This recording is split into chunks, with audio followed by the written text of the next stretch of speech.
म चाहिँ अहिले जुबु ज्यामिरे थुलुङ दुधकोशी गाउँपालिका वार्ड नम्बर 4 ज्यामिरेको शिव मन्दिरमा छु। अहिले यहाँबाट चाहिँ म तपाईहरुलाई मेरो गाउँ देखाउन गइरहेको छु। म जन्मिएको ठाउँ भनेको राम्चे हो। तपाईहरुलाई म राम्चे देखाउँछु। यो राम्चे हो।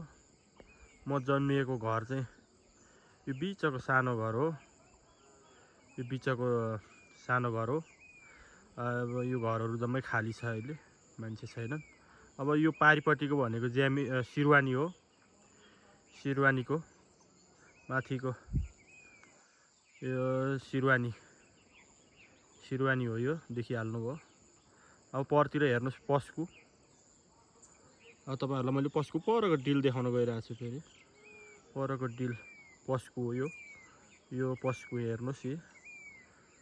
हाम्रो बेददाईको घर पनि यही छ। यही डाँडामा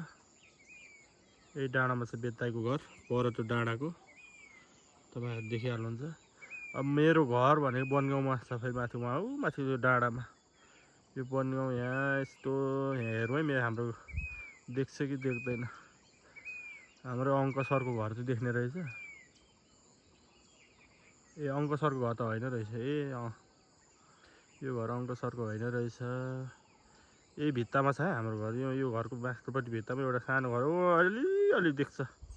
अलि देख्ने रहेछ। अलि। अनि यो हाम्रो काकाहरुको घर देख्दो रहेछ। यो नयाँ घर चाहिँ कसको मलाई थाहा भएन।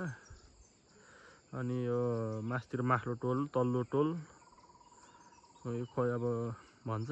यतापट्टि खोला वारिपट्टि हो कि के हो यो यस्तो छ है। यो खोलावारी हो है। अहिले तपाईहरुलाई देखाइरहेको छु। यो खोलावारी हो। अब यहाँबाट यस्तो जुम लगेर यहाँ यस्तो यो खोलावारीको घरहरु देख्न सक्नुहुन्छ। अनि त्यहाँबाट अब तपाईहरुलाई देखाउँदैछु। यस्तो देखाउँदैछु।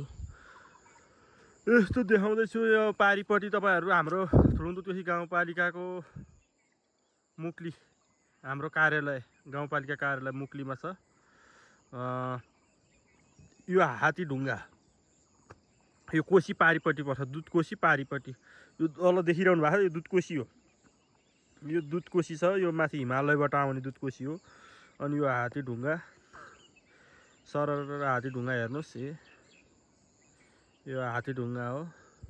यो ज्यामिरे हो। ज्यामिरे हाम्रो गाउँ है। यो ल तपाईहरुले हेर्नुस्। यो ज्यामिरेको खेतहरु हो। ल यो चाहिँ खेत यस्तो राम्रो खेत छ यहाँ एकदम। यो ज्यामिरे लगभग कुनै समय यसले यो खेतको धानले खुम्जुङ पनि पाल्थ्यो अरे भन्छन्।